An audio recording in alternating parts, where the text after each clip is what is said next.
રાજકોટથી મહત્વપૂર્ણ સમાચાર ખોડલધામના પૂર્વ પ્રમુખ પરેશ ગજેરાના પોસ્ટર વાયરલ થયા। અમરેલીથી ચૂંટણી લડશે તેવા પોસ્ટર વાયરલ થયા અને ખોડલધામનું રાજકારણ ગરમાયું છે।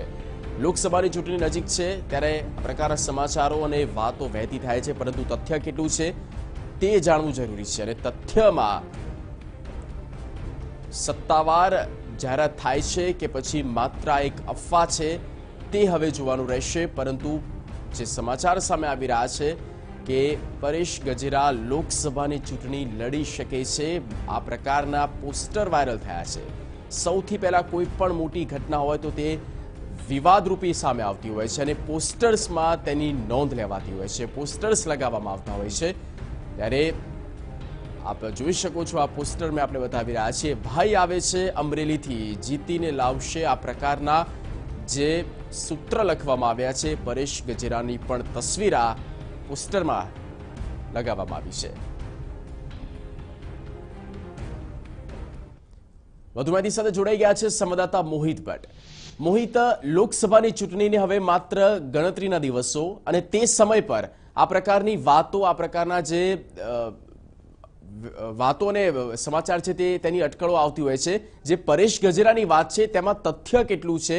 પરેશ ગજેરાનું કોઈ સ્ટેટમેન્ટ સામે આવ્યું છે કે કેમ?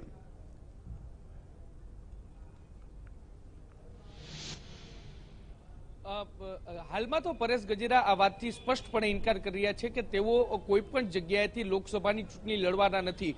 પરંતુ ગઈકાલ રાતથી જે રીતે સોશિયલ મીડિયામાં જે આ પોસ્ટર વાયરલ થયું છે તેમાં સ્પષ્ટપણે ઉલ્લેખ કરવામાં આવ્યો છે કે લોકસભાની ચૂંટણીમાં પરેશ ગજેરા અમરેલીથી દાવેદાર છે અને તેઓ અમરેલીથી ભાજપમાંથી તેઓ ચૂંટણી લડી શકે છે।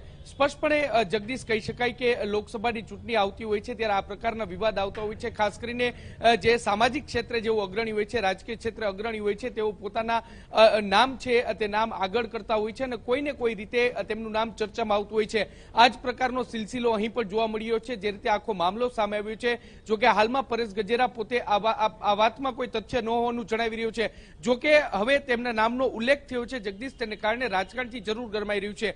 કારણ કે જે ખોડલધામમાં પણ પરેશ ગજેરાને વિવાદ થયો હતો, ખોડલધામના જે ચેરમેન નરેશ પટેલ છે તેમની સાથે તેમને વિવાદ થયો હતો અને રાજકીય મુદ્દાને લઈને જ આ વિવાદ થયો હતો। ત્યારે હવે તેમનો રાજકારણમાં પ્રવેશ માટેનો જે સંકેત સામે આવ્યો છે તેને જોતા જરૂરથી આ વિવાદ થઈ શકે છે। બીજું એટલી જ મહત્વની વાત કે અમરેલીની બેઠક પરથી કોંગ્રેસના સમર્થક તરીકે હાર્દિક પટેલ ત્યાંથી ચૂંટણી લડે તેવી શક્યતા વ્યક્ત કરવામાં આવી રહી છે અને હાર્દિક પટેલની સામે જો ભાજપે કોઈ વ્યક્તિને મેદાને ઉતારવું હોય તો એક મોટા પાટીદાર નેતાને જ મેદાને ઉતારવો પડે અને તે નામમાં જે પરેશ ગજેરા છે તેમનું નામ મોખરે હોઈ શકે છે। ત્યારે આ જે પોસ્ટર વાયરલ થયું છે તે જરૂરથી આ સૂચક પોસ્ટર છે। હાલમાં તો પરેશ ગજેરા આ બાબતે રજૂ આપી રહ્યા છે અને પોતે ચૂંટણી જ લડવાના નથી તેવું કહી રહ્યા છે, પરંતુ અત્યારે જે રીતે પોસ્ટર વાયરલ થયું છે તેને જોતા જરૂરથી રાજકારણ ગરમાઈ રહ્યું છે। જી મોહિત, આભાર સમગ્ર માહિતી અને પૂરી અપડેટ આપવા બદલ। તો પરેશ ગજેરા લોકસભાની ચૂંટણી લડે તેવી એક શક્યતા અને એક સંકેત આ પોસ્ટર થકી રાજકારણમાં પ્રવેશ્યો છે। આવનારો સમય બતાવશે, પરંતુ હાલ તો પરેશ ગજેરા સ્પષ્ટપણે આ વાતને રદિયો આપ્યો છે અને કહ્યું છે કે તેઓ ચૂંટણી નથી લડવાના।